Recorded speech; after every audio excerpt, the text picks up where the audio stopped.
My name is Frank Lawson. And tonight I'm taking you to a place where the ocean meets secrets older than the living can remember. A place where one man's death opened a door to something far darker than anyone imagined. This is the story of Gray Harbor, Maine. Population 300. A town where everyone knows everyone. Or so they thought. It started with a body at the base of a lighthouse. It ended with the unraveling of a community built on lies. This is the lighthouse keeper's secret. On the morning of October 15, 2019, a local fisherman named Dennis Murphy was heading out for the early catch. The sun wasn't up yet. The fog was thick, the way it always is on the Maine coast in autumn. As Dennis walked past Harlow Point Lighthouse, he saw something that made him stop. A dark shape at the base of the tower. At first, he thought it was debris. A tarp maybe? Or netting washed up from the harbor. But as he got closer, he realized what he was looking at. A body. Face down. Arms spread. Still. The body belonged to Thomas Brennan. 62 years old. The lighthouse keeper. He'd held that position for 23 years. Lived alone in the keeper's cottage next to the tower. A quiet man. Private. But respected. The initial investigation was straightforward. Thomas had fallen from the lighthouse gallery, 110 feet up. The fall killed him instantly. His neck was broken. The autopsy confirmed it. The police ruled it accidental death. Thomas was getting older. Maybe he'd gotten dizzy. Lost his balance. These things happen. The town mourned quietly. Thomas didn't have family. No wife, no children. His funeral was small. The lighthouse was automated anyway, had been for years. Thomas's job was mostly maintenance. Making sure the light kept working. Keeping the place clean. The town moved on. But I couldn't. I first heard about Thomas Brennan from a colleague at the Portland Press-Herald. She mentioned it in passing. Lighthouse keeper dies in fall. Sad, but not particularly newsworthy. Except for one detail. A detail that caught my attention. Thomas Brennan kept an encrypted journal. And the police found it in his cottage the day after his death. Encrypted. Why would a lighthouse keeper encrypt his journal? What secrets did a man living alone in a lighthouse need to hide? I drove up to Gray Harbor 2 weeks after Thomas's death. The town sat on a rocky peninsula, isolated from the mainland by a single 2-lane road. The kind of place where tourists came in summer to eat lobster and take photos. Then left. The locals preferred it that way. I checked into the Harbor Inn. It was the off-season, so I was one of only 3 guests. The owner, a woman in her 60s named Ruth, barely looked up when I signed the register. "Here for the foliage?" she asked. "Something like that. I'm a journalist. I'm looking into Thomas Brennan's death." Her expression changed. Hardened. "That was an accident. Poor man fell. There's nothing to look into. I heard he kept a journal. An encrypted one. Don't know anything about that." But she did. I could see it in the way she looked away. The way her hands gripped the counter. "Did you know Thomas well?" "Well enough. He came in for dinner sometimes. Kept to himself mostly. Like I said, it was an accident." I thanked her and went up to my room. Small, clean, with a view of the harbor. I could see the lighthouse from my window. White tower, red roof, standing alone on the point. Waves crashed against the rocks below it. That evening, I walked into town. Gray Harbor's downtown was 3 blocks. A general store, a diner, a hardware store, a bar called The Anchor. That was about it. I went into the diner. A handful of locals sat at the counter. They looked up when I entered. Sized me up. Stranger. Not welcome. I ordered coffee and sat in a booth. The waitress was young, maybe early 20s, with tired eyes. Her name tag said Jenny. "You're the journalist," she said. Not a question. Word travels fast. It's a small town. Why are you really here? I want to understand what happened to Thomas Brennan. She glanced toward the counter. The locals were listening, trying not to look like they were listening. It was an accident, she said. Rehearsed. Like everyone else. That's what I keep hearing.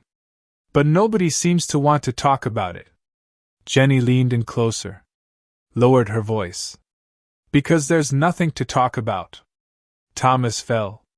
He died. It's sad, but it's done. You should leave it alone. Why? What am I missing? I have to get back to work. She walked away before I could press further. I finished my coffee and left.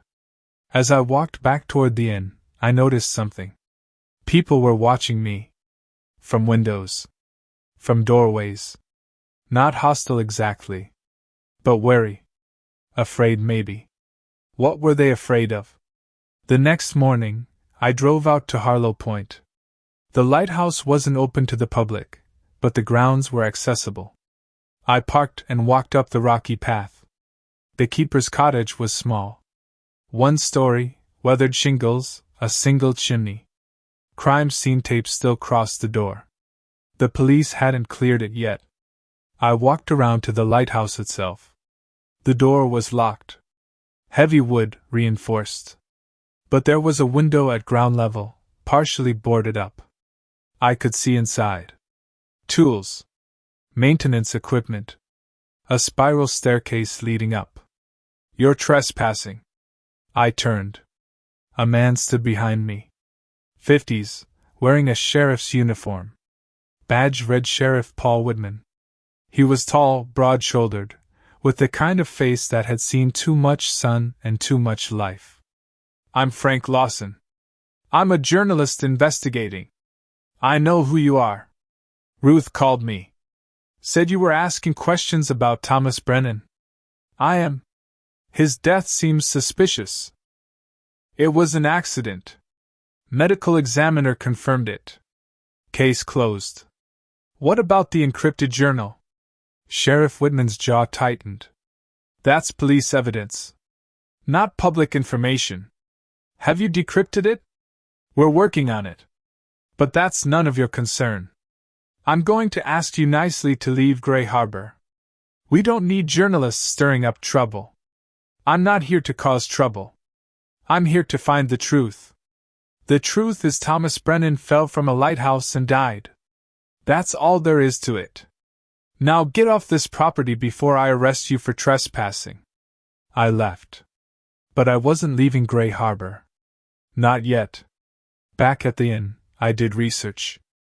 I looked into Thomas Brennan's background. He'd moved to Gray Harbor in 1996. Before that, he'd lived in Boston. Worked as an accountant. Married briefly, divorced. No children. Then, suddenly, he'd left the city. Moved to a tiny coastal town. Took a job as a lighthouse keeper. Why? What had happened in Boston? I made some calls. Contacted old colleagues. Got access to Boston records. And I found something interesting. In 1995, there was a federal investigation into a money laundering operation in Boston. Several businesses were implicated. The investigation focused on a network moving cash through legitimate fronts. The case went nowhere. Insufficient evidence. No charges filed. But Thomas Brennan's name appeared in the preliminary reports. As a potential witness. He'd done accounting work for one of the businesses under investigation. Then he'd left town before he could be formally questioned. Had Thomas been running from something? Or had he known something dangerous? I dug deeper into Gray Harbor itself. Looking for connections. Patterns. And I found them. The town had been dying in the early 90s. The fishing industry was collapsing. Young people were leaving. Businesses were closing. Then, around 1996, things started to turn around. Money started flowing in.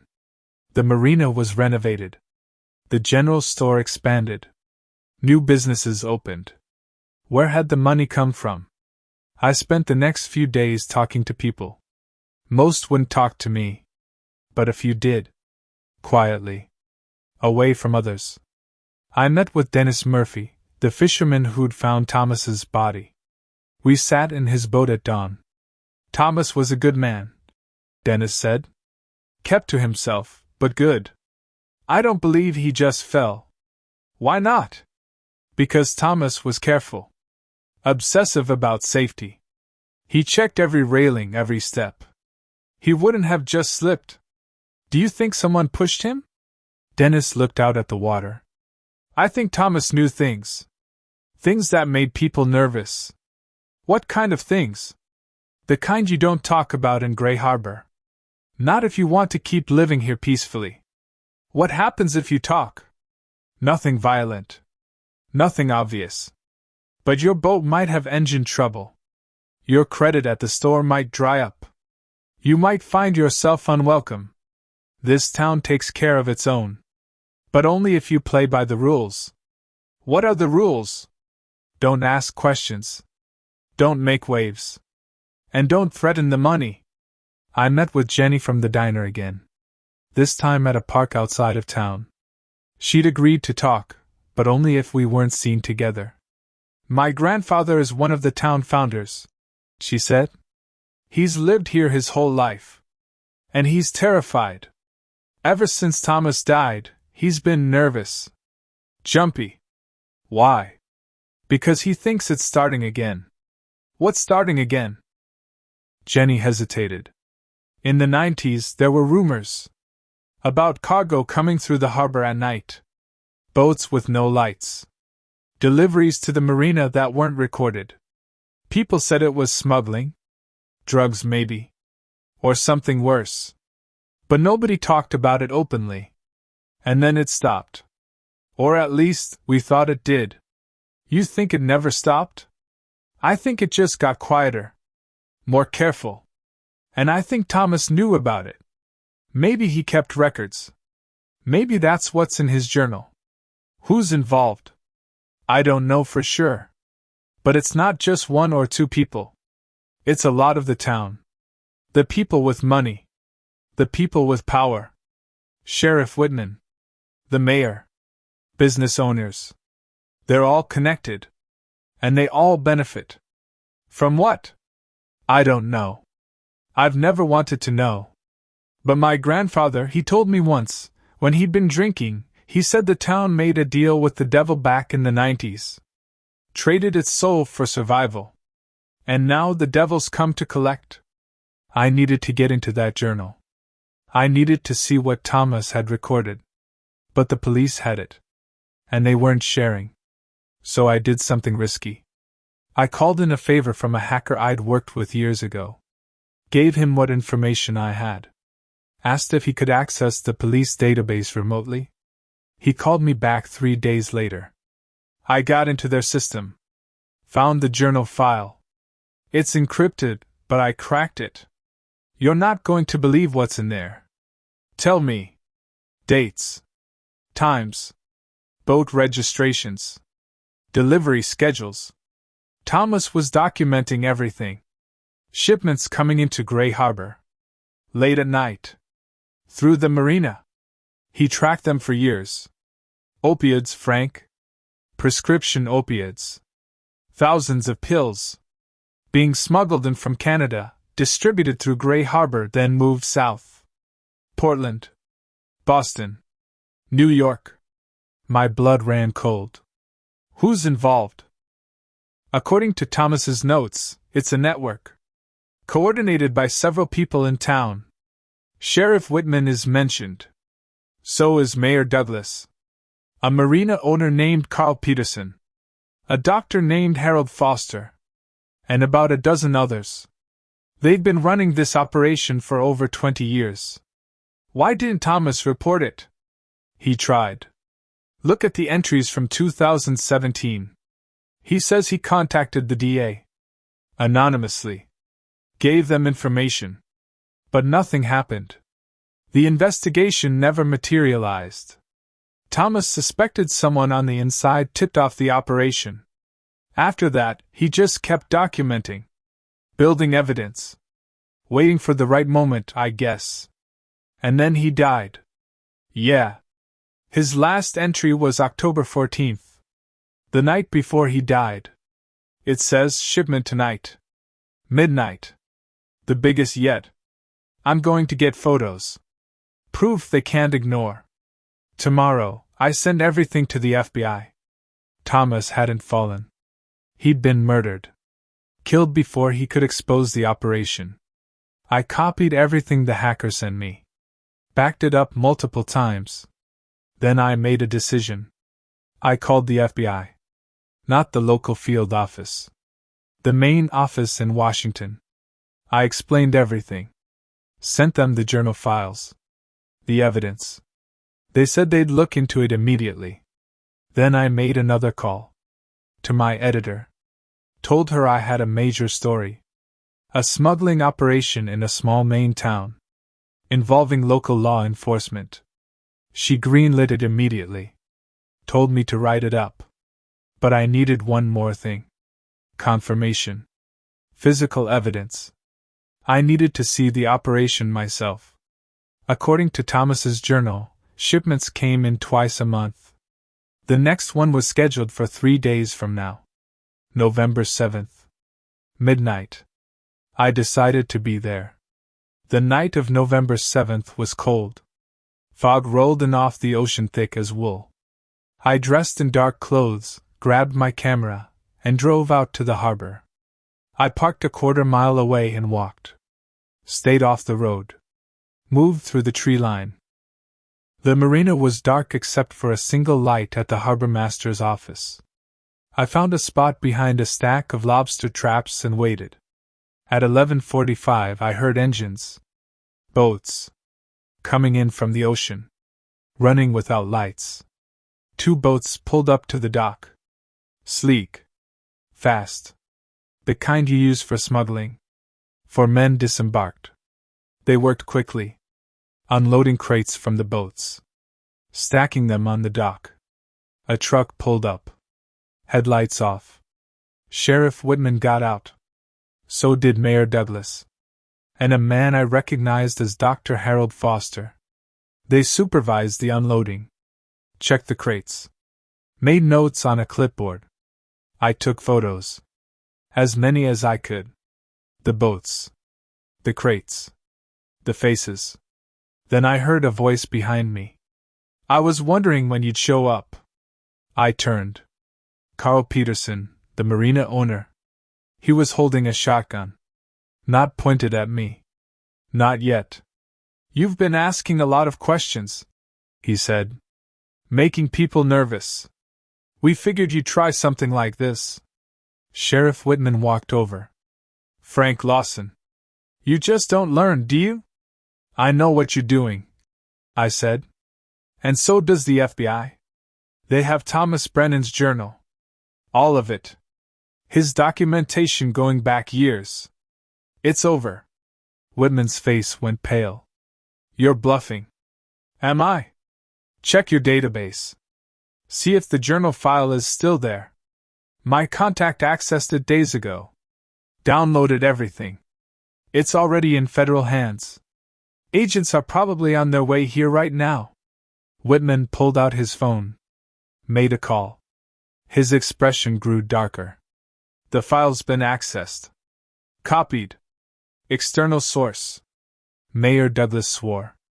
We need to shut this down. Now. Get rid of the shipment. Get rid of him. You're not getting rid of anyone, I said. I'm not Thomas. I didn't come here alone and unprepared. Everything I've learned is backed up. Sent to multiple sources. If something happens to me, it goes public immediately. Your only option is to cooperate. Make a deal with the feds.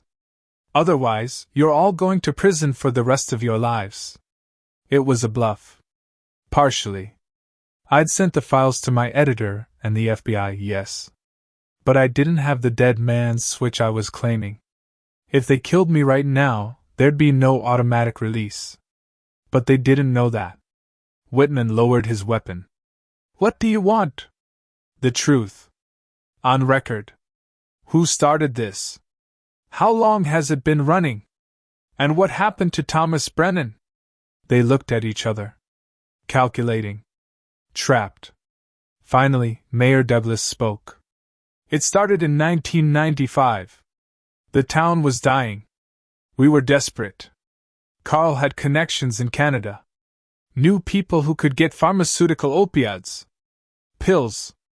We started small. Just a way to make some money. Keep the town afloat. And it grew, I said. It grew. The demand was insane. We realized we were sitting on a gold mine. So we expanded. Got more people involved. Made it systematic. The harbor was perfect. Remote. Easy to control. The Coast Guard rarely patrolled this far up. And we had the lighthouse. Thomas's job was to signal when the coast was clear. Flash the light in a pattern. Let the boats know it was safe to come in. But Thomas stopped cooperating. He never fully cooperated, Whitman said bitterly. We recruited him when he moved here. Told him it was just a small operation. Local thing. He didn't ask questions at first. But over the years, he realized what it really was. How big it had gotten. He started keeping records. Threatened to go to the authorities. We managed to convince him to stay quiet. For the good of the town. Everyone benefited from the money. The schools. The hospital. Jobs. But he was going to expose you anyway. Douglas nodded. He called me. October 14th. Said he'd had enough. That he was going to the FBI the next day. We couldn't let that happen. So you killed him? I did, Whitman said quietly. I went to the lighthouse that night. Told Thomas we needed to talk. I got him up in the gallery. We argued. He said he'd rather die than keep protecting us. So I gave him what he wanted. I pushed him. Made it look like he fell. He said it so matter-of-factly. Like he was describing changing a tire. No remorse. Just practicality. You murdered a good man to protect your smuggling operation. We protected our town, Douglas said. Gray Harbor survived because of what we did. Thrived. Everyone here has benefited. You think they'll thank you for destroying that? For taking away their livelihoods? You're delusional if you think anyone will thank you for running drugs and committing murder. Sirens wailed in the distance. Growing louder. The FBI had arrived after all. They must have been closer than I thought. Whitman looked at Douglas. It's over. Yeah, Douglas said. It is. The arrests happened quickly. Sheriff Whitman. Mayor Douglas. Dr. Foster. Carl Peterson. And eventually, 15 more Gray Harbor residents. All charged with drug trafficking, conspiracy, and in Whitman's case, murder. The trial was a media circus. A small Maine town running a massive opioid smuggling operation for over 2 decades. The story made national news. The encrypted journal was the key evidence. Thomas Brennan's meticulous documentation. Dates, times, participants, shipment sizes. Years of records. He'd built an airtight case. The FBI confirmed that Thomas had contacted them, just as his journal said. But his tip had gotten lost in bureaucracy. Dismissed as not credible. If they'd followed up, Thomas might still be alive. Instead, he died alone. Pushed from the lighthouse he'd maintained for 23 years. By people he'd known. People he'd protected with his silence for far too low. The town of Gray Harbor collapsed. Property values plummeted. Businesses closed. People moved away. The harbor sits quiet now. The lighthouse still stands, automated and empty. A monument to secrets and lies. I published my story. Won awards for it. But I think about Thomas Brennan often. About the choice he made. to finally stand up. To finally tell the truth. Even though he knew it might cost him his life. He was right. It did cost him his life. But his truth outlived him. His journal exposed everything. Brought down an entire criminal network. Delivered justice, even if he wasn't alive to see it. That's the power of truth. It survives. Even when we don't. This is Frank Lawson. Remember Thomas Brennan. The lighthouse keeper who chose courage over comfort. Who documented evil in the hope that someday, someone would care enough to act. If you found this story compelling, hit that subscribe button and give this video a like. It helps me continue investigating cases like this one. And I want to hear from you. Have you ever known something dangerous but been too afraid to speak up? What would you have done in Thomas's position? Leave your thoughts in the comments below. Your story might be the next one I investigate. Until next time, stay vigilant. Stay curious. And never stop seeking the truth. My name is Frank Lawson. For 15 years, I've investigated the darkest crimes humanity can conceive. I've hunted killers, exposed conspiracies, and brought justice to those who thought they were untouchable. But I never imagined I would become the story. I never imagined I would become the target. This is the case that changed everything. The case where the hunter became the hunted. Where obsession with true crime became a blueprint for murder. And where I had to solve the case to save my own life. This is the story of the Echo murders. And I'm going to tell you how it almost killed me. It started in Seattle, in the spring of 2022. 3 murders in 6 weeks. 3 victims who had nothing in common. Different ages, different backgrounds, different neighborhoods. The police saw no connection. Just random violence in a city that had seen too much of it lately. But I saw something else. I saw a pattern that chilled me to my core. The first victim was discovered on March 5th. Her name was Lisa Hartley. 29 years old. An art teacher living in the Capitol Hill neighborhood. She was found in an abandoned lot near Pike Place Market. Her body was positioned carefully. Almost artistically. She'd been cut in half at the waist. The 2 halves of her body were separated by about 3 feet. Her internal organs had been removed. Her face showed no signs of struggle. She'd been killed somewhere else, then staged at this location. The media went crazy.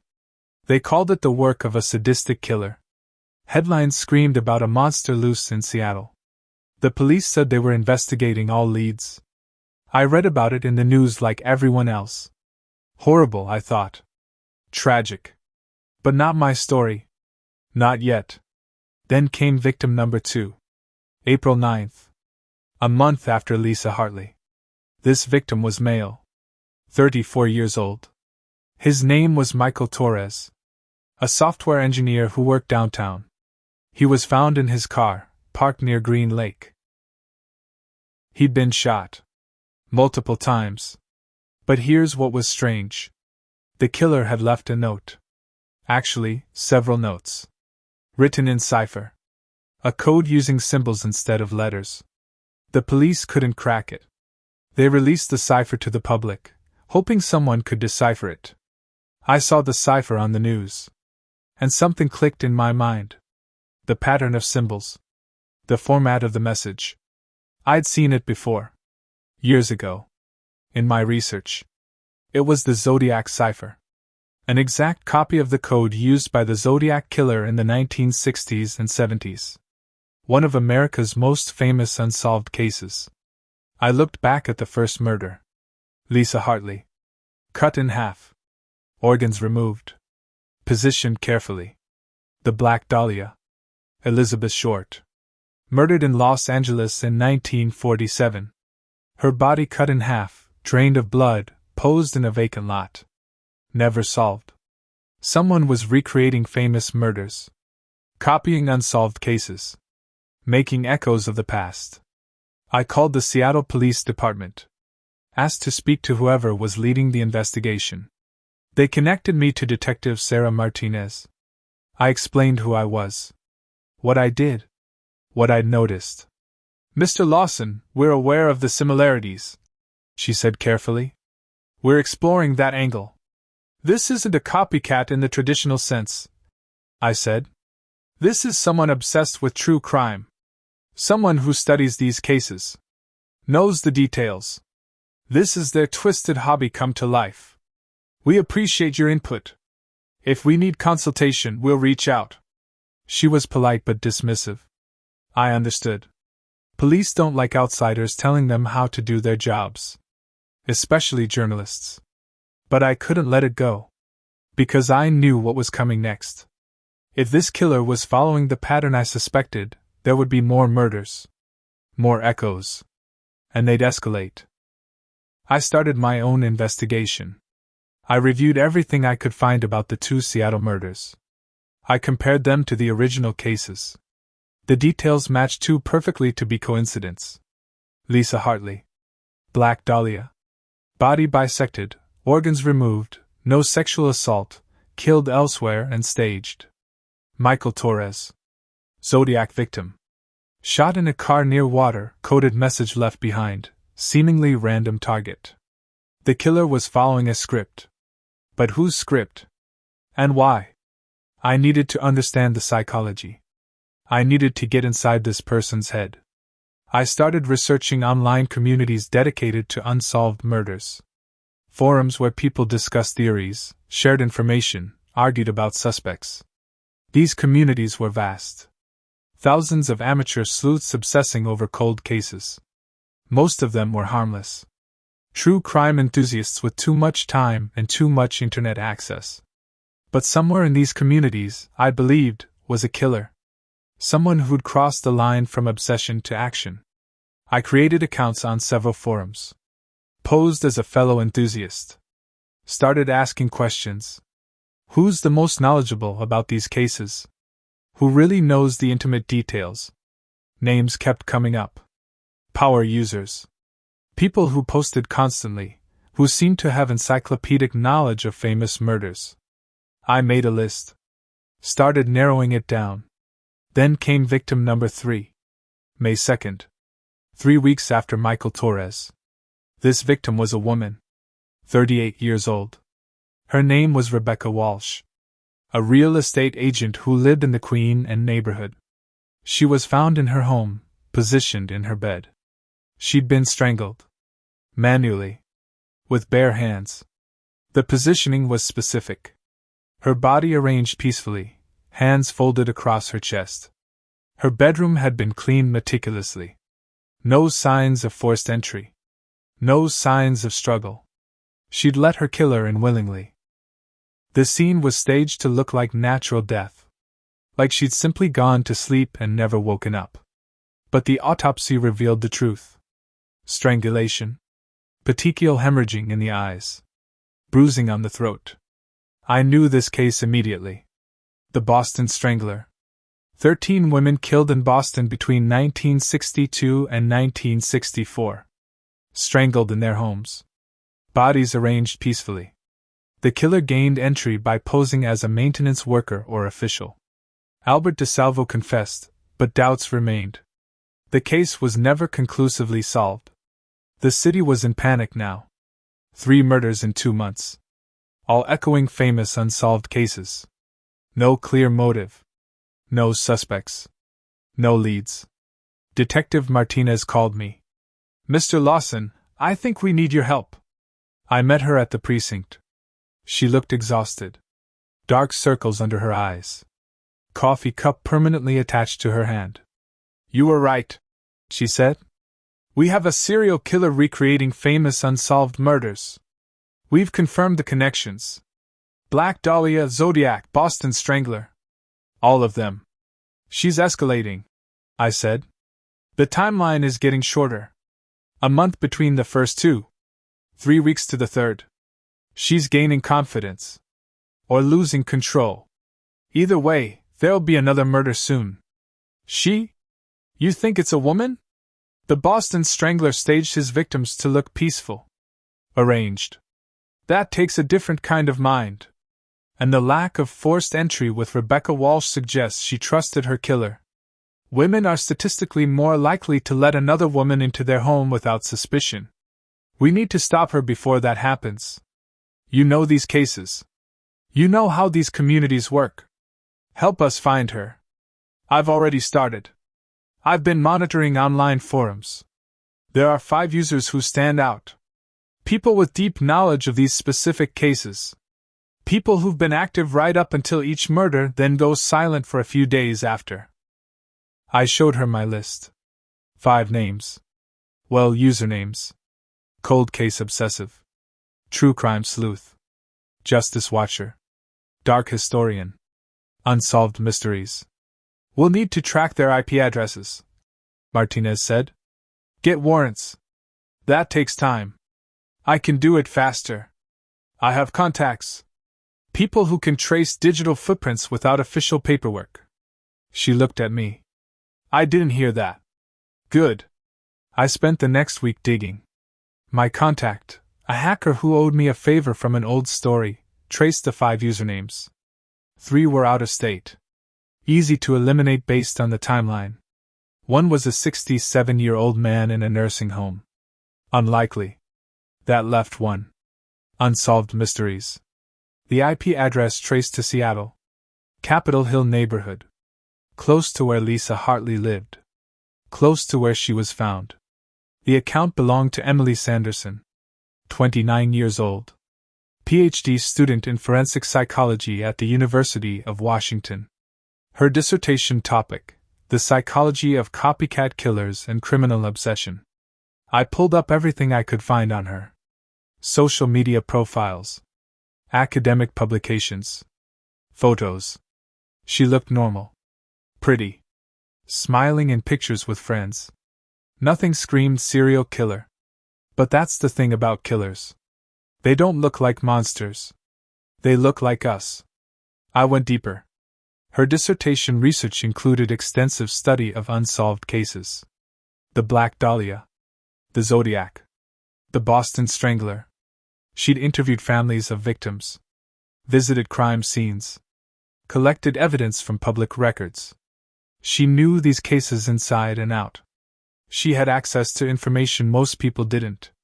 And she'd been in Seattle for 2 years, right around when she would have started planning her murders. But there was something else. Something in her research that bothered me. She'd written a paper about the relationship between true crime consumers and the crimes themselves.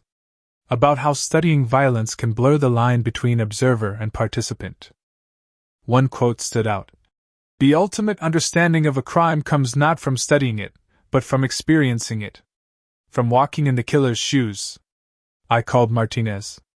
I found her. Emily Sanderson. PhD student. She's our killer. What's your evidence? She has the knowledge. The access. The opportunity. Her online activity matches the murder timeline. And her academic work shows an unhealthy obsession with becoming a killer to understand killing. That's not enough for an arrest warrant. We need physical evidence. Something concrete. Then we need to catch her in the act. She's going to kill again. Soon. We need to figure out which case she'll echo next. I went back through the most famous unsolved murders. Tried to think like Emily. What would be next? What case would fit her pattern? The axe murders in Villisca, Iowa? Too obscure. The Texarkana Phantom? Wrong region. Jack the Ripper? Too difficult to replicate authentically. Then it hit me.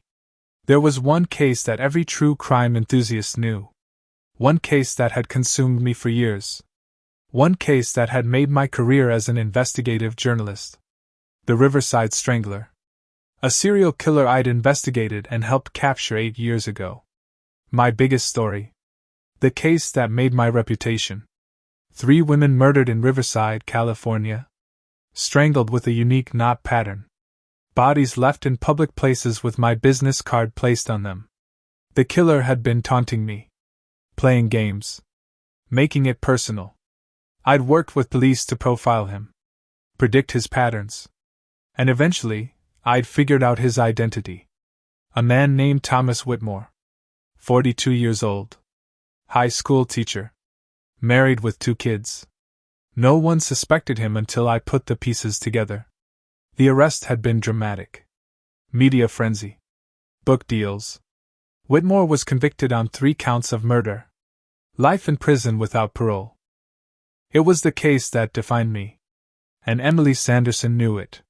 She'd referenced it in her dissertation. She'd studied my investigative methods. She'd probably read everything I'd ever written about it. If she wanted to complete her education, if she wanted to truly understand the mind of a killer, she'd need to experience what it was like to be hunted by me. To play the same game Thomas Whitmore had played. Which meant I was next. Not as an investigator. As a victim. I called Martinez. She's going to come after me. What? The next echo. It's the Riverside Strangler case. My case. She's going to recreate it. And that means she's going to try to kill me, then leave my body with evidence linking back to the case. She's making me part of her research. We'll put you in protective custody. No. If we do that, she'll just wait. Or choose a different victim. We need to let her come. Set a trap. Catch her when she makes her move.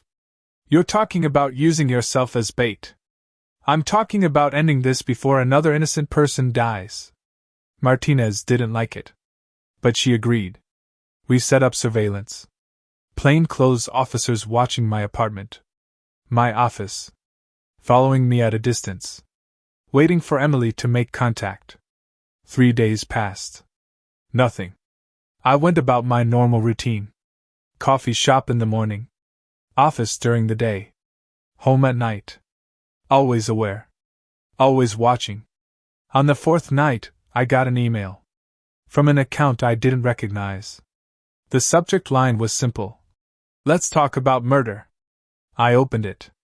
The message read, Mr. Lawson, I'm a great admirer of your work. Especially the Riverside Strangler case. The way you got inside his head. Understood his motivations. Predicted his moves. It was brilliant. I'd love to discuss it with you. Would you meet me for coffee?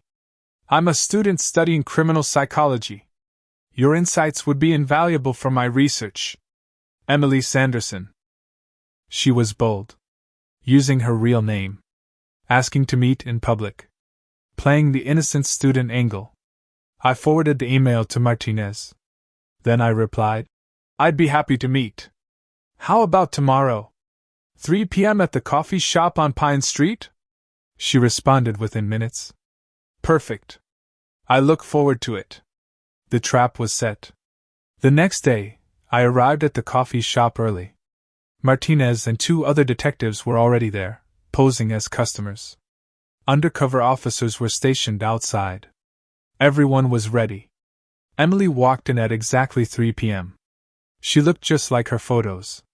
Young, professional, carrying a laptop bag and a notebook. She smiled when she saw me. Genuine warmth. Or perfect acting. Mr. Lawson, thank you so much for meeting me.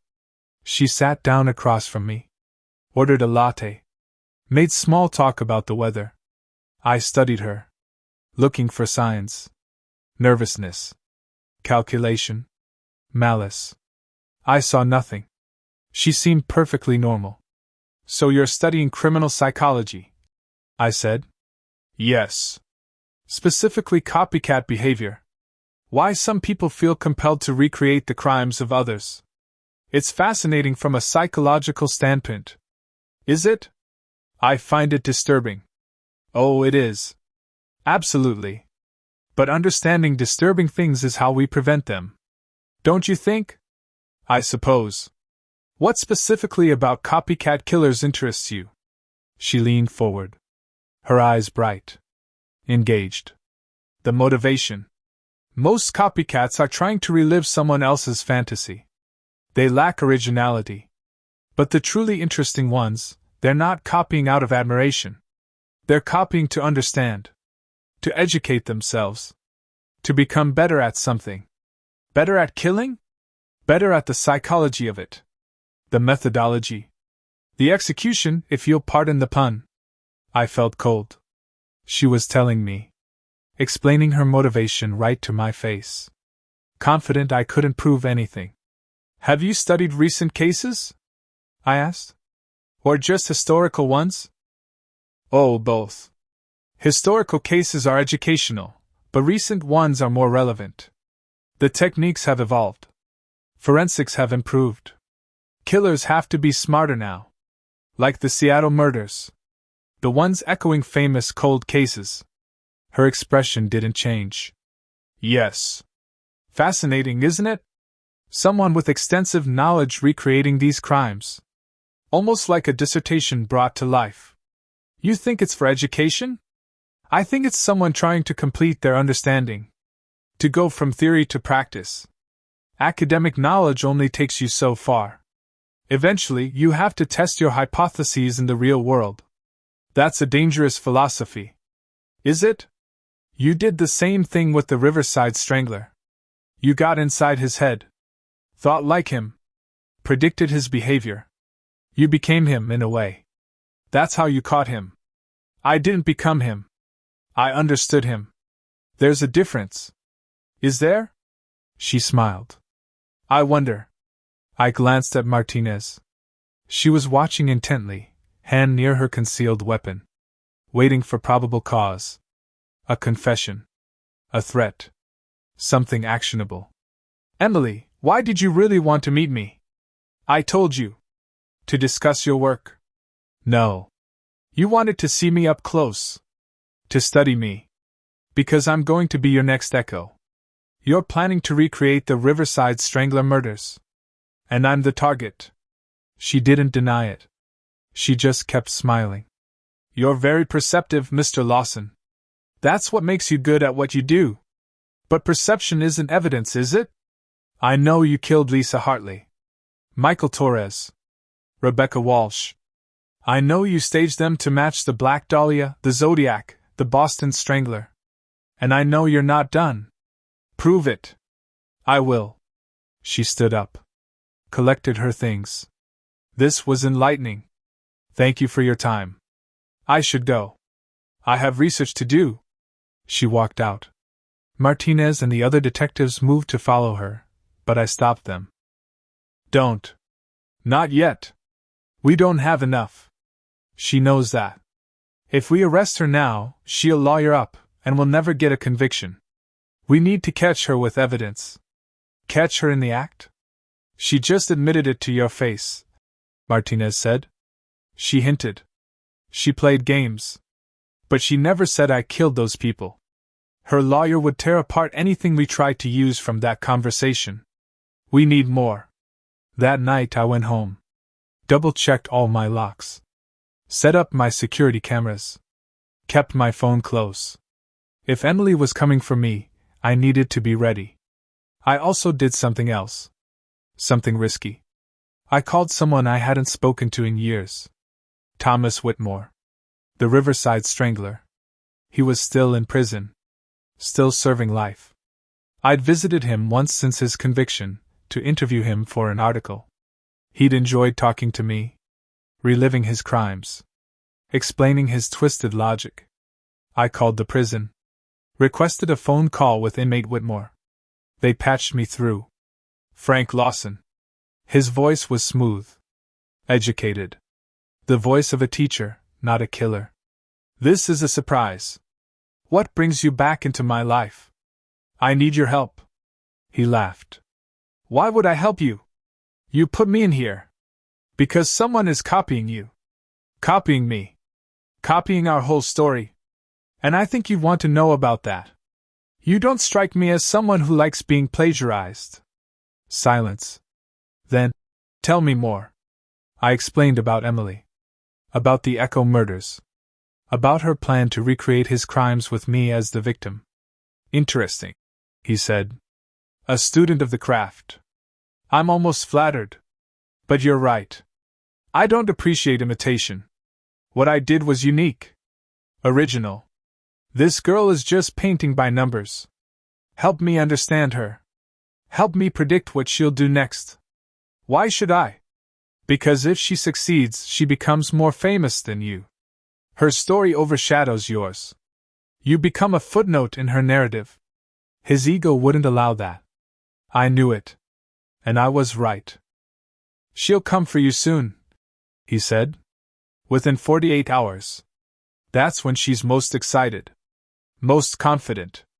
After a meeting like you had today, she'll be riding high. Feeling invincible. She'll make her move while that feeling is fresh. Where? How? She'll study your patterns. Your routines. Find a moment when you're vulnerable. Alone. She'll use the same method I used. The knot. The positioning.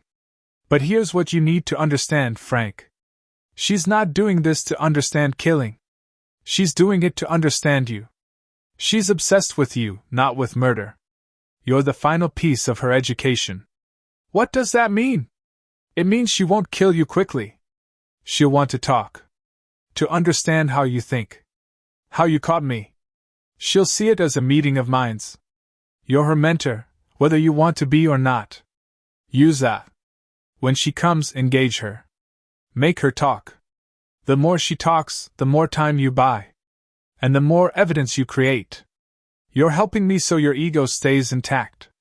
I'm helping you because I respect the game. And this girl, she's not playing it right. She doesn't understand that the art of murder isn't in the killing. It's in the hunt. The relationship between killer and investigator. She's skipping steps. Taking shortcuts. It's insulting to professionals like me. I thanked him. Hung up. Felt dirty for talking to him. But I had what I needed. A timeline. A strategy. Emily would come within 48 hours. She'd want to talk. And when she did, I'd get her confession on record. I prepared. Set up recording devices throughout my apartment. Voice activated. Hidden cameras. Everything I needed to document what was about to happen. 24 hours passed. I stayed alert. Stayed ready. Kept the police informed of my status every few hours. On the second night, at 11 p.m., I heard something. A sound at my door. Not a knock. Something else. Lockpicks. Someone was breaking in. I texted Martinez, she's here. Send backup, but stay back until I signal. I moved to my living room. Sat on the couch. Waited. The door opened slowly. Quietly. Emily stepped inside. She wore gloves. Dark clothing. She carried a bag. And in her hand, clearly visible, was a length of rope. She saw me sitting there. Waiting. She didn't look surprised. You knew I'd come, she said. I did. And you're not running. Not hiding. Why? Because I want to understand you. Just like you want to understand me. Let's have that conversation, Emily. The real one. She closed the door behind her. Set down her bag. But she kept the rope. You're recording this, aren't you? Audio, probably video. You want my confession. I want the truth. The truth. She walked closer. Sat in the chair across from me. The truth is, I've spent 5 years studying killers. Reading about them. Analyzing them. Trying to understand what makes them different from the rest of us. And you know what I learned? Nothing. The academic research teaches you nothing. It's all theory. Speculation. Guesswork. So you decided to become one. To learn firsthand. I decided to complete my education. Yes. Lisa Hartley taught me about planning. About staging a scene. About the physical act of killing. Michael Torres taught me about messaging. About creating mystery. About engaging with the audience. Rebecca Walsh taught me about gaining trust. About overcoming empathy. About crossing lines you can't uncross. You're talking about them like experiments. They were experiments. They were lessons. And now you're the final exam. The culmination of everything I've learned. Because you're the real challenge. You understand killers. You think like them. Catching you, killing you, that proves I've mastered the material. Emily, you haven't mastered anything. You've just destroyed your life and ended 3 innocent people's lives for what? A dissertation? Bragging rights? For understanding. Her voice rose. Passionate. Convinced. Don't you see? Everything we know about killers comes from failure. From the ones who got caught. But what about the ones who didn't? What about the ones who were smarter? Better? We can't study them because we don't know who they are. The only way to truly understand perfect murder is to commit one. There's no such thing as perfect murder. You left evidence. Digital footprints. Patterns. I found you in less than a week. You found me because I wanted you to. Because this was always leading here. To this moment. You and me. Hunter and prey. Except we keep switching roles, don't we? Right now, I'm in your home. I have the weapon. I have the advantage. But you have the knowledge. The experience. The upper hand psychologically. It's fascinating. It's over, Emily. The police know everything.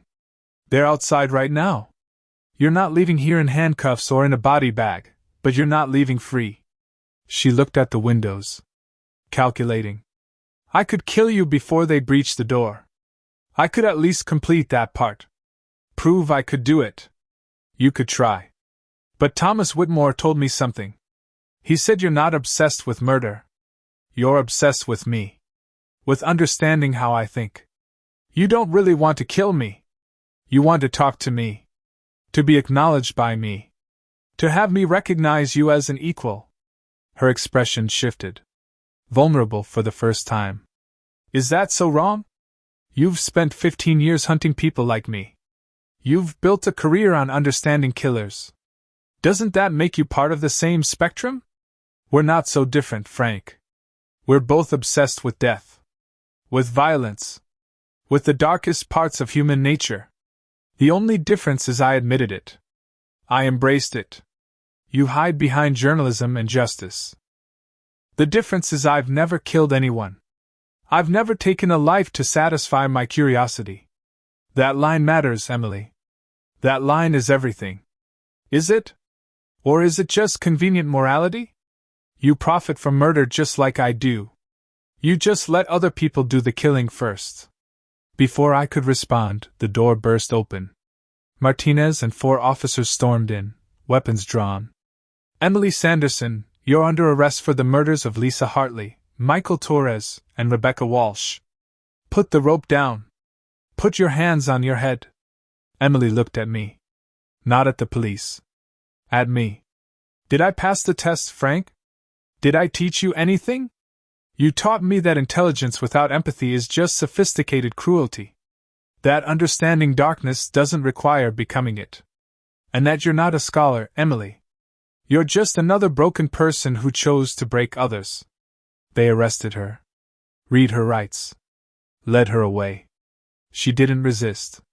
Didn't fight. She just kept looking back at me. Studying me. Even in defeat, she was trying to learn. Trying to understand. The evidence from my apartment was damning. Her confession on camera. The rope that matched fibers from the previous murders. DNA evidence linking her to the crime scenes. Her laptop, seized from her home, contained detailed plans for all 4 murders. Photos she'd taken. Notes she'd written. A complete record of her crimes. She'd documented everything. Not to avoid getting caught, but to preserve her research. To study later. To learn from. The trial was a media circus. A young, attractive PhD student who murdered 3 people to complete her dissertation. The story wrote itself. Court TV covered every day. True crime podcasts dissected every detail. Emily's defense tried to argue insanity. Said she'd become so immersed in her research that she'd lost touch with reality. The prosecution countered with her own words. Her careful planning. Her clear understanding of right and wrong, even as she chose wrong. The jury deliberated for 6 hours. Found her guilty on all counts. 3 consecutive life sentences without possibility of parole. At her sentencing, the judge asked if she had anything to say. Emily stood and looked directly at me. I was sitting in the gallery, covering the trial for my publication. Mr. Lawson, she said. Thank you. This experience, even this trial, has taught me more than any book or class ever could. I understand now what you tried to tell me. The line matters. Not because of morality, but because of consequence. I thought I could cross it and come back. I was wrong. That's my final lesson. She was led away. I never saw her again. But I think about her sometimes. About how someone so intelligent, so educated, so promising could make such catastrophic choices. About how the study of evil can become a seduction. About how obsession can lead even good people down dark paths. I also think about my own relationship with violence. With murder. With the darkest stories humans create. Emily was wrong about a lot of things, but she wasn't entirely wrong about me. I do profit from tragedy. I do build my career on the worst moments of people's lives. The question is, does that make me complicit? Or does bearing witness, telling these stories, bringing truth to light, does that serve a greater purpose? I don't have a perfect answer. But I know this. I've never crossed the line Emily crossed. I've never become the story. Well, until this case. Until Emily forced me to become part of the narrative. The Echo murders changed how I work. Made me more careful. More aware of the communities I engage with online. More conscious of how my work might inspire or influence others. Because true crime isn't just entertainment. It isn't just information. It's a window into human capacity for violence. And we all need to be careful what we do with that knowledge. Some people study it to understand. Some to prevent. Some to satisfy morbid curiosity. And some, like Emily Sanderson, study it to participate. To graduate from observer to actor. The line between those categories is thinner than we'd like to believe. And staying on the right side of it requires constant vigilance. Constant self-examination. Constant awareness that when you stare into the abyss, as Nietzsche said, the abyss stares back. Emily stared too long. And the abyss claimed her. I'm still staring. Still investigating. Still telling stories. But I'm more careful now. More aware. Because I learned something from Emily Sanderson too. I learned that the most dangerous killers aren't the ones who don't understand right from wrong. They're the ones who understand perfectly but choose wrong anyway. Who rationalize. Who justify. Who convince themselves that their actions serve some higher purpose. Emily convinced herself she was advancing human knowledge. That her murders were educational. That the ends justified the means. But all she really did was destroy lives. Her victims' lives. Her own life. The lives of everyone who loved her or loved her victims. There was no higher purpose. There was no great insight. There was just death. Senseless, cruel, permanent death. That's the truth about murder. It's not fascinating. It's not educational. It's not a puzzle to be solved or a game to be played. It's the end of everything for the people it touches. And that's the story I keep telling. Over and over. Case after case. Because if my work has any purpose, it's this, to remind people that behind every crime, there are real human beings. Real pain. Real loss. The Echo murders echoed famous cases. But they created their own tragedy. Their own pain. Their own legacy of suffering. And Emily Sanderson, despite all her intelligence and education, failed to understand the most basic truth. You can study evil. You can analyze it. You can write about it. But the moment you participate in it, you become it. And there's no coming back from that. This is Frank Lawson. And this has been the story of the Echo murders. The case where I became the target. Where obsession with true crime became murder. Where a brilliant mind chose darkness over light. If you're part of the true crime community, I ask you this. Examine your relationship with these stories. Ask yourself why you're drawn to them. What you're seeking. What you're learning. And make sure you stay on the right side of that line. Because the line is real. The line matters. And crossing it destroys everything. Thank you for listening. Stay vigilant. Stay curious. But most importantly, stay human. Because in the end, our humanity is all that separates us from the monsters we study. This is Frank Lawson, signing off. My name is Frank Lawson. I'm an investigative journalist. And for the past 15 years, I've made it my mission to find answers where others have stopped looking. Some cases haunt you. They follow you home. They keep you awake at 3 in the morning, staring at your ceiling, wondering what you missed. The Vanishing Mile is one of those cases. Between 2015 and 2018, 7 people disappeared from the same 1-mile stretch of highway in rural Oklahoma. 7 completely different people. 7 separate occasions. All vanished without a trace. Their cars were found abandoned on the roadside. Engines still running. Doors left open. Personal belongings untouched. Cell phones on the seats. But the drivers? Gone. Simply gone. The local police called it a coincidence. Runaways, they said. People choosing to disappear. The FBI reviewed the cases and found no connection. The media covered it for a week, then moved on to the next story. But I couldn't move on. Because when I looked at those 7 faces, I saw something everyone else missed. I saw a pattern. And patterns don't lie. This is the story of the Vanishing Mile. And I'm going to tell you what really happened on that dark stretch of Interstate 40. But I warn you, this isn't a story with easy answers. This is a story about how evil can hide in plain sight for decades. About how the people we trust can be the most dangerous. And about how sometimes, the highway we drive every day can become a hunting ground. My investigation took me to a dying town called Redemption, Oklahoma. Population 900 and declining. The kind of place people leave and never come back to. The kind of place where secrets don't stay buried forever. I arrived on a Tuesday morning in October, 2022. 4 years after the last disappearance. 4 years of silence. But I had a feeling that silence was about to break. Let me take you back to where it all began. March 14th, 2015. That's when the first driver vanished. Her name was Jennifer Hale. 28 years old. A pharmaceutical sales rep from Tulsa, driving to Amarillo for a conference. She was on Interstate 40, that endless ribbon of asphalt cutting through Oklahoma. She'd made this drive a dozen times before. It was routine. Boring, even. Jennifer called her fiancé at 7:43 p.m.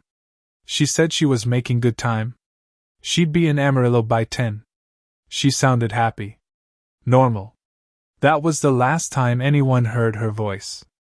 At 9:15 p.m., a trucker spotted her silver Honda Accord on the shoulder of the highway. Hazard lights blinking. Driver's door wide open. Engine running. The trucker pulled over to help. He thought maybe she'd gone into the trees to relieve herself. It happens. He waited 5 minutes. Then 10. He called out. No response. He walked around the car. Her purse was on the passenger seat. Her phone fully charged. Her suitcase in the trunk. Even her shoes were still in the car. Frank Lawson. Her shoes. I'm an investigative The journalist. trucker called 911. December 21st, State 2016. troopers arrived 20 minutes later. Patricia They Morse, searched the area. They brought in dogs. 55-year-old nurse. The dogs tracked her scent about 30 feet into the woods, then lost it completely. Like she just evaporated. The investigation went nowhere. Jennifer Hale became a missing person. Her face went up on billboards. Her family offered a reward. But weeks turned into months. Months turned into years. No body. No witnesses. No answers. Then it happened again. November 2nd, 2015. 7 months after Jennifer. Marcus Webb. 42 years old. Insurance adjuster from Oklahoma City. Driving home after visiting his mother in Elk City. Same highway. Same approximate location. Within that same 1-mile stretch.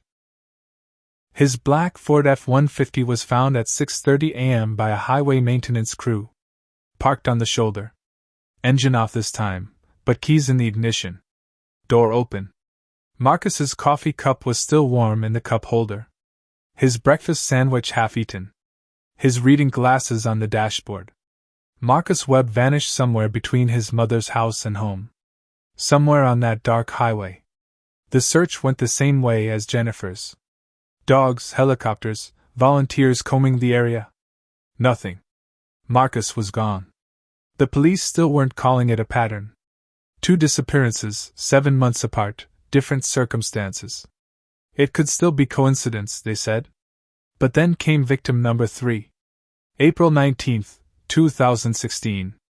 Sarah and Michael Chin.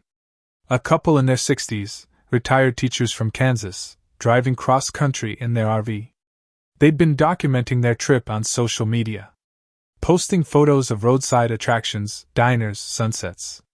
Their last post showed them at a truck stop in Clinton, Oklahoma. They were smiling. They looked happy. Their RV was found the next morning, 10 miles down the road, parked on that same stretch of Interstate 40. The door was open. The television was still on inside. Their 2 small dogs were in the RV, barking frantically, clearly distressed. But Sarah and Michael Chin were gone. Both of them. A couple who'd been together for 40 years, who'd raised 3 children, who'd spent their retirement exploring America. Vanished. This time, the police had to acknowledge something was wrong. 3 incidents. No for people missing. Same location. But they still had no leads. No evidence. No suspects. The FBI got involved. They set up a task force. They analyzed the highway. They looked at traffic patterns, criminal databases, sex offender registries. They found nothing. And then the disappearances continued. July 7, 2016. David Ortiz. 23 years old. College student heading home for summer break. December 21, 2016. Patricia Morrison. 55-year-old nurse. Driving to her night shift. October 9, 2017. Brandon Mills. 37. Truck driver with 15 years experience. And finally, February 3, 2018. The last one. Or at least, the last one we know about. Amy Thornton. 19 years old. Freshman at Oklahoma State. Driving back to campus after a weekend at home. 7 incidents. 7 vehicles. 7 people who simply ceased to exist on that 1 mile of highway. The media started calling it the Vanishing Mile. The name stuck. By 2018, people were avoiding that stretch of road. Truckers would take alternate routes, even if it added hours to their trips. Locals wouldn't drive it after dark. The truck stop nearby lost half its business. The whole area became a dead zone. But here's what interested me. Here's what pulled me into this case 4 years after it went cold. I was reviewing the files, and I noticed something. Every single victim, all 7, had stopped at the same rest area earlier that day. A place called Red Rock Rest Stop, about 3 miles before where their vehicles were eventually found. The police had noted this in their reports, but they'd dismissed it.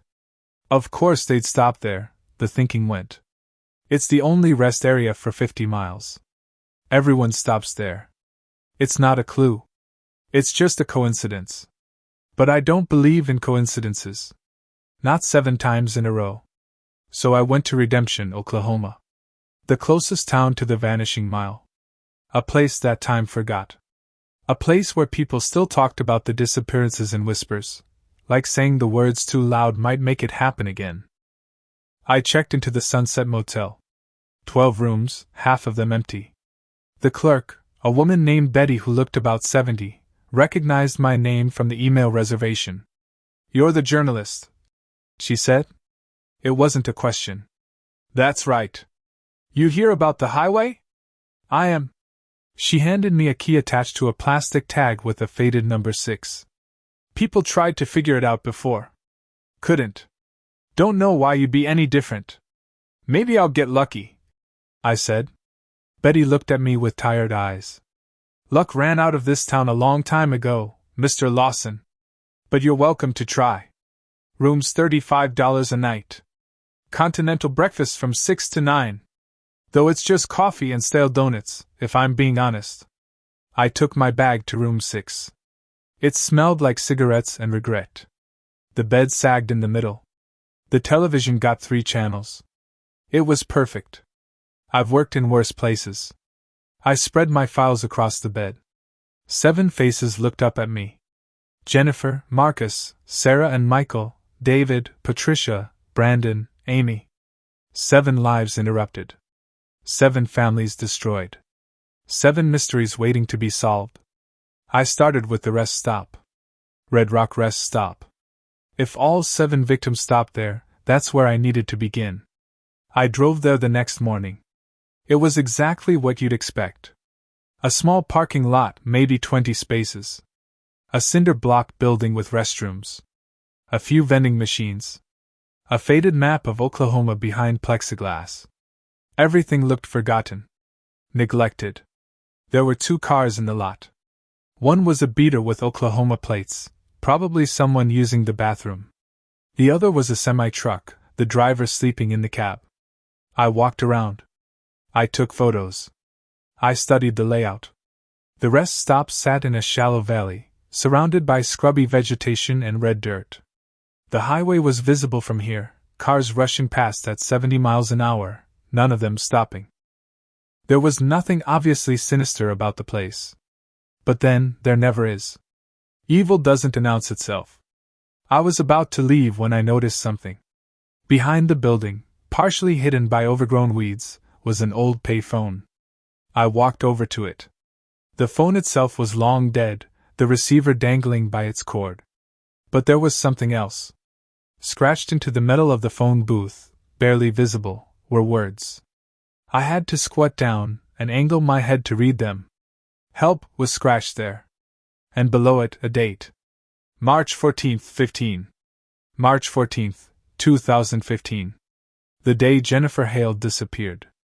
My pulse quickened. I took photos. I examined the scratching. It was crude, done with something sharp. A key maybe. Or a pen. Someone had been here, afraid, desperate enough to leave a message. Had it been Jennifer? Had she stopped here, used the restroom, and something happened? Had she tried to call for help on this phone? I needed more information. I needed to talk to people who were here back then. People who might have seen something. I drove into Redemption. The downtown was 3 blocks of brick buildings, most of them empty. A bank that was now a check cashing place. A diner called Rosie's. A gas station. A feed store. That was about it. I parked in front of Rosie's diner. A bell chimed as I walked in. The place was exactly what you'd imagine. Red vinyl booths. A counter with spinning stools. A jukebox in the corner that probably hadn't worked since 1995. And the smell of coffee and fryer grease. There were 4 people inside. An elderly man reading a newspaper at the counter. 2 women in a booth, speaking in low voices. And a waitress, maybe 50, with tired eyes and a practiced smile. She approached with a coffee pot. Sit anywhere, hon. Coffee? Please. I sat at the counter. She poured. The coffee was strong and bitter. Perfect. Menu's right there, she said, nodding at a laminated card stuck between the napkin dispenser and the ketchup. Just coffee for now, thanks. But I was hoping you could help me with something else. Her expression shifted slightly. Guarded now. What's that? I'm Frank Lawson. I'm a journalist. I'm looking into the disappearances. The Vanishing Mile. The diner got quiet. The 2 women in the booth stopped talking. The old man glanced up from his paper. The waitress, her name tag said Donna, set the coffee pot down carefully. That was years ago. I know. But I think there's more to the story. Police already investigated. FBI too. They didn't find nothing. I'm not the police. I'm just trying to understand what happened. Donna crossed her arms. Why? Why now? Those families, they've been through enough. Why dig it all up again? Because 7 people are still missing, I said quietly. And their families deserve answers. Don't you think? She was quiet for a moment. Then she sighed. What do you want to know? Did any of those people come in here? The victims? Some of them, yeah. This is the only diner for 30 miles. Truckers stop here. Travelers. We get people passing through. Do you remember any of them specifically? Donna thought about it. The couple. The older folks in the RV. They came in for lunch. Ordered patty melts and fries. They were nice. Talked about their grandkids. Left a good tip. Her voice got softer. They seemed happy. Anyone else? The girl. The college student. She came in late afternoon, got coffee to go. She was on her phone the whole time, texting someone. Smiling. Young. You know? Did you notice anything unusual that day? Anyone following her? Anyone paying too much attention? Donna shook her head. It was a normal day. At least, it seemed like it. The old man at the counter spoke up. Earl was here. Donna glanced at him sharply. Tom, don't. She asked what was unusual. Tom said. Earl being social, that's unusual. I turned to him. Who's Earl? Tom looked at me with rheumy eyes. Earl Hutchins. Lives out on County Road 12. He was here that day the college girl stopped. Bought a coffee, sat in that booth right there. He pointed to a corner booth. Watched her the whole time. Tom, that don't mean nothing, Donna said quickly. Earl's just odd. He ain't dangerous. How do you know? Tom shot back. You ever been out to his place? I have. Back when I did electrical work. His house ain't right. Something off about it. Who is Earl Hutchins? I asked. Donna sighed. He's a local. Vietnam vet. Lives alone. Keeps to himself mostly. Does odd jobs. Towing mostly. He's got an old tow truck, helps folks when they break down. Something clicked in my mind. He tows cars? Yeah, but that don't mean. Does he work that stretch of Interstate 40? Near the rest stop? Donna hesitated. Sometimes. I guess. If someone calls him. I felt it then. That feeling you get when a case starts to break open. When the pieces start fitting together. Where can I find Earl Hutchins? I don't think that's a good idea, Donna said. Why not? Because Earl don't like strangers. And he really don't like people asking questions. I'll take my chances. County Road 12, you said? Tom nodded. About 8 miles out. You'll see a mailbox, says Hutchins. Can't miss it. The driveway's got a chain across it, though. He don't welcome visitors. I finished my coffee, left a 20 on the counter, and headed out. Mr. Lawson, Donna called after me. Be careful out there. There's things in this town people don't talk about. Reasons we keep quiet. What kind of reasons? She just looked at me. The kind that keep people safe. I drove out County Road 12. The town gave way to empty land. Red dirt and scrub brush. The occasional farmhouse, but mostly nothing. Just flat, empty Oklahoma stretching to the horizon. 8 miles out, I saw the mailbox. Hutchins painted in faded letters. A gravel driveway leading back into a cluster of trees. And sure enough, a heavy chain stretched across the entrance with a "No Trespassing" sign. I parked on the shoulder and got out. I could see a house through the trees. A small farmhouse, white paint peeling. And next to it, a large metal barn or workshop. An old tow truck was parked beside it. The truck was primer gray, spotted with rust. I stood there for a moment, considering my options. I could call the local police, tell them my suspicions. But suspicions aren't evidence. And small-town cops protect their own. If Earl was involved and had connections, a warning call would tip him off. Or I could walk up that driveway and knock on the door. Introduce myself.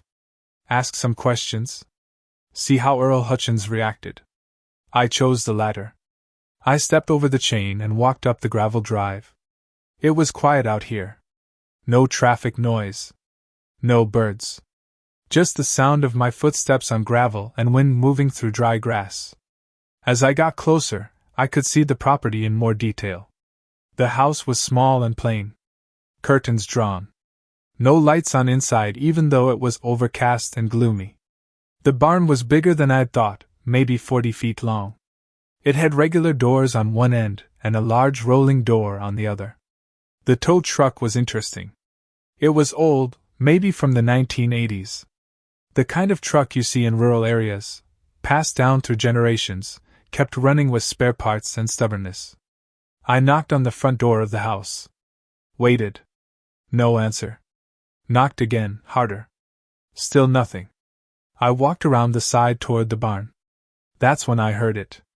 A generator running somewhere. And beneath that, another sound. Rhythmic. Mechanical. I approached the barn. The regular door was closed but not locked. I put my hand on the handle and paused. This was private property. I was trespassing. If Earl came out and shot me, he'd be within his rights in Oklahoma. But 7 people were missing. And every instinct I had was screaming that whatever answers existed were behind that door. I opened it. The interior of the barn was lit by work lights hanging from the ceiling. It had been converted into a workshop. There was a workbench along one wall covered in tools. A parts washer in the corner. Shelves with spare parts, cans of oil, coils of rope. And in the center of the space, something covered with a tarp. I walked toward it slowly. The generator noise was louder in here, powering the lights. I reached the tarp and grabbed the corner. Pulled it back. It was a car. Or what was left of one. A silver Honda Accord, partially disassembled. The doors were off. The hood removed. The seats pulled out. I looked at the VIN plate on the dashboard. Checked it against my notes. My hands were shaking. The VIN matched. It was Jennifer Hale's car. The first victim. The car that had been found abandoned on the highway 7 years ago. The car that had been released from evidence and supposedly sold at auction. But it was here. In Earl Hutchins' barn. I pulled out my phone to take photos. That's when I heard the voice behind me. "You're trespassing."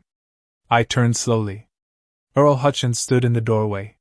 He was in his 70s, tall and lean, wearing work clothes and a Vietnam veteran baseball cap. He held a shotgun casually at his side. Not pointing at me. Not yet. "My name is Frank Lawson," I said, keeping my voice calm. "I'm a journalist investigating the vanishing mild disappearances." "I know who you are. Betty called me from the motel. Said a journalist was asking questions. Figured you'd show up eventually." "That's Jennifer Hale's car," I said, pointing at the Honda. "It is. She disappeared 7 years ago." "I know. I bought the car at auction. Got it cheap. Been using it for parts." It was a plausible explanation. Almost believable. But something was off. "The police released it from evidence?" I asked. "They did. After the investigation went nowhere. Family didn't want it. Too painful. So it went to auction. I bought it legal. Got the paperwork to prove it." "Can I see the paperwork?" Earl smiled. It wasn't a friendly smile. "You can see your way off my property. That's what you can see. Mr. Hutchins, I'm not trying to cause trouble. I just want to find out what happened to those people. They left. Decided to disappear. Start over somewhere. Happens all the time. All 7 of them? All from the same mile of highway? Coincidence. I don't believe in coincidences. Then you're gonna be disappointed a lot in life." Earl shifted the shotgun slightly. Still not threatening. But the implication was clear. "I served my country. I done my time. I came back here to live quiet and be left alone. And that's what I'm gonna do. Now get off my land." I could push harder. But a man with a shotgun has a persuasive argument. I nodded and walked toward the door. As I passed him, I said, "If you had nothing to do with this, why are you so defensive?" "Because people like you destroyed my family once already. I ain't letting it happen again." I stopped. "What do you mean?" 1974. "You want to investigate something, journalist? Investigate that. See what your truth-seeking profession did to an innocent man." He didn't elaborate.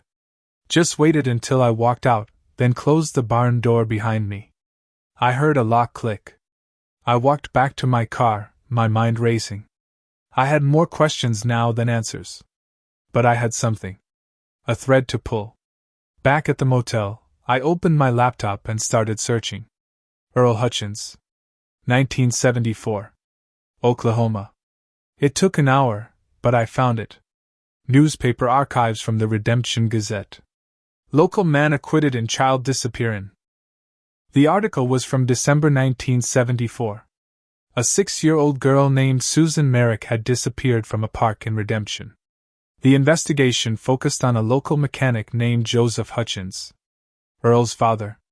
Joseph was arrested and tried for kidnapping and murder, even though no body was ever found. The trial was sensational.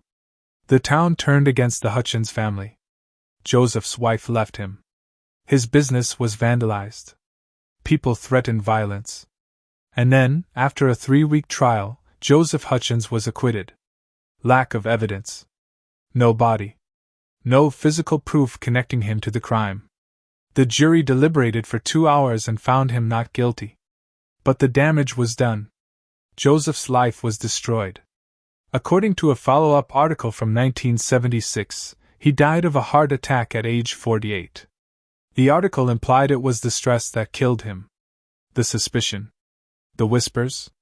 Earl would have been in his late 20s when this happened. He'd just come back from Vietnam. And he'd watched his father destroyed by accusations, by journalists writing sensational headlines, by a town that decided guilt before the trial even started. No wonder he hated reporters. But here's what bothered me. Susan Merrick was never found. Joseph Hutchins died maintaining his innocence. The case went cold. And then, 40 years later, people started disappearing from the same area. From a highway that Earl Hutchins patrolled with his tow truck. Was it connected? Was Earl continuing what his father started? Or was his father actually guilty, and Earl learned from him? Or was I seeing patterns where none existed, just like the town had done to Joseph Hutchins in 1974? I needed more evidence. I needed to think like Earl. If he was involved, how was he doing it? I pulled up maps of the area. The rest stop. The vanishing mile. Earl's property. I measured distances. Calculated drive times. And then I saw it. Earl's property wasn't 8 miles from the highway. It was 8 miles from the rest stop by road. But if you went cross-country, through the fields and woods, it was less than 2 miles. Maybe a 15-minute drive on a dirt trail or old farm road. I zoomed in on the satellite view. There, barely visible through the trees, was a track. It ran from Earl's property, across empty land, and came out very near the vanishing mile. This was it. This was how he did it. Earl would wait at the rest stop. Not obviously. Maybe parked in his tow truck, looking like he was taking a break. He'd watch for solo travelers. People who fit a profile. Vulnerable. Alone. He'd follow them back onto the highway. Then he'd do something to disable their car. Maybe a spike strip deployed quickly and retrieved. Maybe something more sophisticated. The car would break down within that 1-mile stretch. The driver would pull over. They'd be confused, stranded. And then Earl would appear in his tow truck. The helpful local. The Vietnam vet just trying to help someone in trouble. He'd offer to tow them. They'd accept. Grateful. Relieved. And they'd climb into his truck. But he wouldn't take them to a repair shop. He'd take them down that hidden trail. Back to his property. To that barn. And they'd never be seen again. It was brilliant in its simplicity. A tow truck driver helping stranded motorists. Nothing suspicious. Nothing that would raise alarms. By the time anyone found the abandoned car, Earl and his victim would be long gone. But I still didn't have proof. Theories aren't evidence. I needed something concrete. I decided to visit the rest stop at night. If Earl was still doing this, if he was waiting for another victim, that's where he'd be. And I'd be there watching. I drove out there around 10 p.m. The rest stop was deserted. The lights barely worked, casting weak yellow circles on the pavement. I parked in a dark corner and waited. An hour passed. 2. A few cars came and went. A family with kids. A solo trucker who went to the bathroom and left. Nothing unusual. I was starting to think this was a waste of time when I saw headlights coming from the access road. Not from the highway. From the back, from the direction of Earl's property. A tow truck pulled into the rest stop and parked near the building. The engine turned off. The lights went dark. It was Earl's truck. I recognized the primer gray, the rust spots. I slumped down in my seat watching. Earl didn't get out. He just sat there. Waiting. 20 minutes later, a car pulled in. A woman, alone, maybe in her 30s. She went into the bathroom. Came out a few minutes later. Got back in her car and drove away. Earl didn't move. Another hour passed. Another car. This time a young guy, early 20s. He used the bathroom. Checked his phone. Bought something from a vending machine. Left. Earl still waited. It was past 2 a.m. when the next car arrived. An older sedan, traveling slow. It pulled in and parked. A man got out. Older, maybe 60. He looked tired. Confused. Like he wasn't quite sure where he was. He went to the bathroom. Took a long time. When he came out, he stood by his car, looking at his phone. Even from this distance, I could see his frustration. No signal probably. Out here, coverage was spotty. The man got back in his car. Tried to start it. I heard the engine turn over once, twice, then nothing. Dead. He tried again. Nothing. Earl got out of his tow truck. I watched as Earl approached the man's car. Friendly. Helpful. They talked. The man looked relieved. Earl pointed to his tow truck. The man nodded. Earl walked back to his truck. Positioned it in front of the sedan. Started hooking up the tow cable. This was happening right now. Right in front of me. I had to make a decision. I could call 911. But what would I say?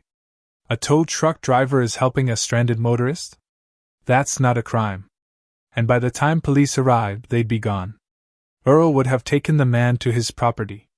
And I had no proof of what happened after that. Or I could follow them. Document where they went.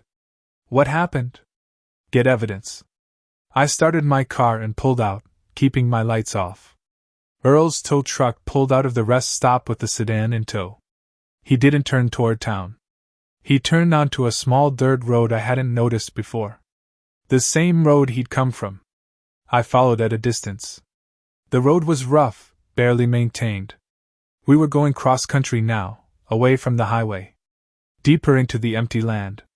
After about 10 minutes, I saw lights ahead. Earl's property. He pulled the tow truck into the barn area. I stopped my car behind a cluster of trees about 100 yards away and got out. I crept closer on foot. I could hear voices now. Earl and the stranded motorist. Appreciate this, the man was saying. My phone's dead and I couldn't get a signal anyway. No problem, Earl replied. Happens all the time out here.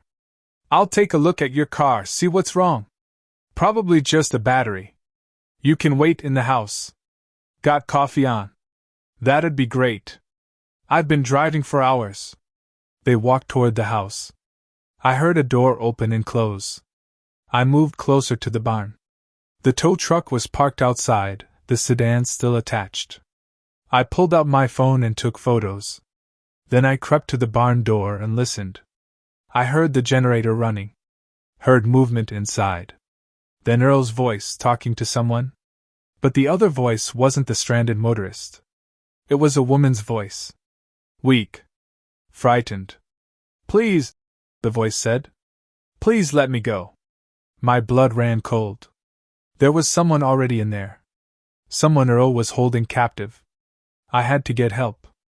I pulled out my phone to call 911. No signal. Of course not. I was in the middle of nowhere. I could run back to my car, drive until I got a signal. But that would take time. 15 minutes at least. And what would happen to the stranded motorist in those 15 minutes? What would happen to whoever was already in there? I made a decision. I opened the barn door. The interior was lit by work lights, same as before. But now I saw what I'd missed on my first visit. On the far side of the barn, there was another door. It was partially open, and I could see stairs leading down. A basement. Under the barn. I heard Earl's voice from down there. "Shut up. I'm busy right now." I descended the stairs as quietly as I could. They creaked under my weight. At the bottom was a hallway with concrete walls. Bare bulbs hanging from the ceiling. And doors. 3 of them. All closed except one. I looked inside the open door. It was a cell. A small room, maybe 8 by 8, with a cot and a bucket. And chained to a ring in the wall was a woman. She looked to be in her 40s. Thin. Dirty. Her eyes went wide when she saw me. I put a finger to my lips. She nodded, understanding. I heard footsteps above. Earl coming back. I looked around frantically. There. A pipe along the ceiling. I grabbed it and pulled myself up, wedging myself between the pipe and the ceiling, praying it would hold my weight. Earl came down the stairs. He walked past the open cell without looking at the woman, heading toward another door at the end of the hall. He unlocked it and went inside. I dropped down as quietly as I could. Ran to the cell. "Who are you?" I whispered. "Patricia," she gasped. "Patricia Morrison. He took me 6 years ago. Please help me." Patricia Morrison. Victim number 5. The nurse. She wasn't dead. She'd been here the whole time. "How many others?" I asked. "I don't know. He keeps us separate. I hear voices sometimes. At least 2 others. Maybe more. My God. Earl Hutchins had been keeping them alive down here. For years. In these cells. Under his barn. I heard movement from the room Earl had entered. He was coming back. I looked at Patricia. "I'm going to get you out of here. All of you. But I need to get help first. Can you hold on?" She nodded, tears streaming down her face. "Hurry. Please hurry." I went back up the stairs, my heart pounding. I had to get out of here. Get to my car. Drive until I got a signal. Call for help. I made it to the top of the stairs and out of the barn. I was halfway to the tree line when I heard a shotgun blast. Something hit the ground next to me, spraying dirt. Warning shot. "Stop right there." Earl's voice. I stopped. Turned slowly. Earl stood by the barn, the shotgun aimed at me now. Not at the ground. At my chest. "I knew you'd come back," he said. "Knew you couldn't leave it alone. Just like all the others. Always digging. Always asking questions. Never knowing when to stop. Earl, listen to me." "No. You listen. My father was innocent. You understand? He didn't take that girl. But people like you, journalists, police, you all decided he was guilty anyway. You destroyed him. Killed him as sure as if you'd put a gun to his head. I understand. What happened to your father was wrong. You don't understand nothing." His voice cracked with rage. "They took everything from him. From us. And nobody paid. Nobody was punished. So I decided someone should pay. I decided there should be consequences. The people you took, they're innocent. They had nothing to do with what happened to your father." Earl laughed. It was a bitter, broken sound. "Nobody's innocent. Everyone's guilty of something. They just don't get caught. Well, I caught them. And I made them pay. Patricia Morrison is down there. She's been there for 6 years. She's a nurse, Earl. She helps people. What did she do to deserve this? She was there. That's enough.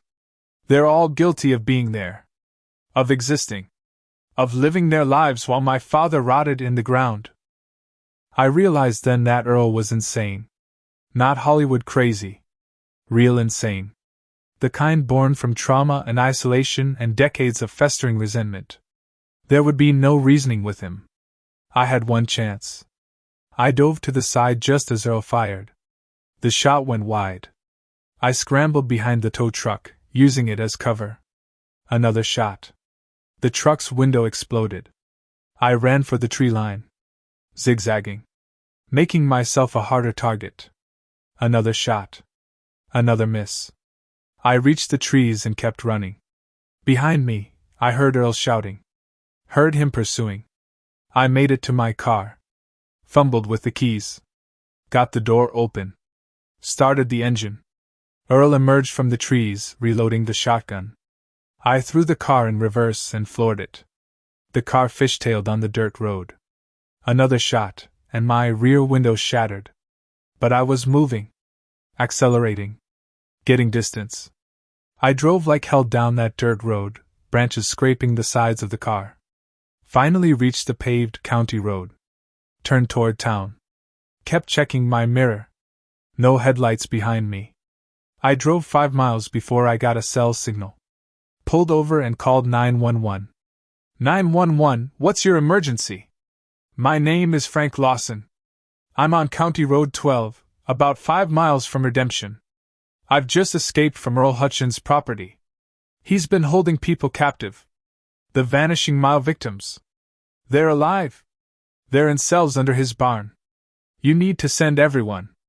Police, FBI, SWAT. He's armed and dangerous. He shot at me. The dispatcher's voice remained calm but urgent. Sir, stay on the line. I'm dispatching units now. Are you injured? No. But there are at least 3 people being held captive. Maybe more. One of them is Patricia Morrison, missing since 2016. They're in cells. Underground. Under the barn. You need to hurry. The response was massive. State Police. Sheriff's Department. FBI. SWAT teams from Oklahoma City. They surrounded Earl's property within an hour. Earl didn't surrender peacefully. There was a standoff. Negotiations. Ultimatums. It ended when SWAT breached the barn. They found Earl in the underground hallway, standing among the cell doors, holding a pistol. He raised it toward the officers. They shot him. He died in that hallway. In the prison he'd built for others. But he'd lost. Because the people he'd kept down there, they survived. Patricia Morrison, held for 6 years. David Ortiz, the college student, held for 5 years. And Amy Thornton, the last victim, held for 4 years. 3 survivors. 3 people who'd been written off as missing. As dead. Who'd endured hell in those cells. But who lived? The others weren't so lucky. Jennifer Hale, Marcus Webb, Sarah and Michael Chin, Brandon Mills. They were found buried on Earl's property. Behind the barn. In shallow graves. Earl had kept some alive and killed others. There was no pattern we could determine. No logic to who lived and who died. Just the random cruelty of a broken mind. The investigation into Earl Hutchins revealed the full scope of his crimes. The hidden trail he used to access the highway. The spike strips he deployed to disable cars. The way he'd approach in his tow truck, offering help, gaining trust. And we discovered something else. Something that answered my question about his father. In Earl's house, hidden in the attic, was a box. Inside were newspaper clippings about Susan Merrick's disappearance in 1974. And under those clippings was a child's dress. Pink with white flowers. It matched the description of what Susan had been wearing the day she disappeared. Joseph Hutchins hadn't been innocent after all. Earl had known. Had kept his father's secret. And when Joseph died, Earl had continued the tradition. A family legacy of taking people. Of making them disappear. The town of Redemption was devastated. They'd lived among a monster for decades. They'd bought coffee from him at Rosie's Diner. They'd called him when their cars broke down. They'd trusted him. Betty at the Sunset Motel cried when I stopped to check out. I called him that night you checked in, she said. To warn him you were asking questions. Oh God. I helped him. You didn't know, I told her. No one knew. But that was the thing about evil. It doesn't look like evil. It looks like a tired Vietnam veteran living alone. It looks like a helpful tow truck driver. It looks like your neighbor. Patricia Morrison, David Ortiz, and Amy Thornton were rescued and reunited with their families. The physical healing would take time. The psychological healing would take longer. Maybe forever. But they were alive. And that meant something. I wrote the story. Published it in 6 parts. It was read by millions. Won awards. But I don't think about the awards. I think about the 4 who didn't survive. About Jennifer Hale, who called her fiancé and said she'd be home by 10. About Marcus Webb, who was just driving home to his family. About Sarah and Michael Chin, who wanted to see America in their retirement. About Brandon Mills, who'd driven trucks for 15 years without incident. I think about how a 1-mile stretch of highway became a killing ground because one man decided the world owed him revenge for his father's sins. The vanishing mile doesn't claim victims anymore. Earl Hutchins is dead. His property was bulldozed. The barn where he kept his prisoners was torn down, the cells filled with concrete. But the memory remains. Travelers still avoid that stretch of road if they can. The rest stop was closed permanently. And the town of Redemption is dying a little faster now, the stain of what happened there driving away what few people remained. I left Oklahoma and moved on to other cases. Other mysteries. But sometimes, late at night, I think about Earl Hutchins. About how close he came to getting away with it. If I hadn't noticed that all 7 victims stopped at the same rest area, if I hadn't followed that thread, he might have continued. How many more would have vanished on that mile of highway? I'll never know. And I'm grateful for that. This is Frank Lawson. And this has been the story of the Vanishing Mile. A story about the monsters we don't see. The evil that hides in plain sight. And the thin line between justice and revenge. If you're driving late at night, on a lonely highway, and your car breaks down, be careful who you accept help from. Because sometimes, the person offering assistance isn't there to help. Sometimes they're there to hunt. Stay vigilant. Stay safe. And remember, the truth is always worth finding, no matter how dark it might be.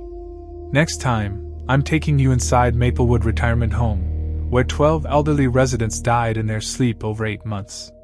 The doctors called it natural causes. But one victim left a voicemail that changes everything.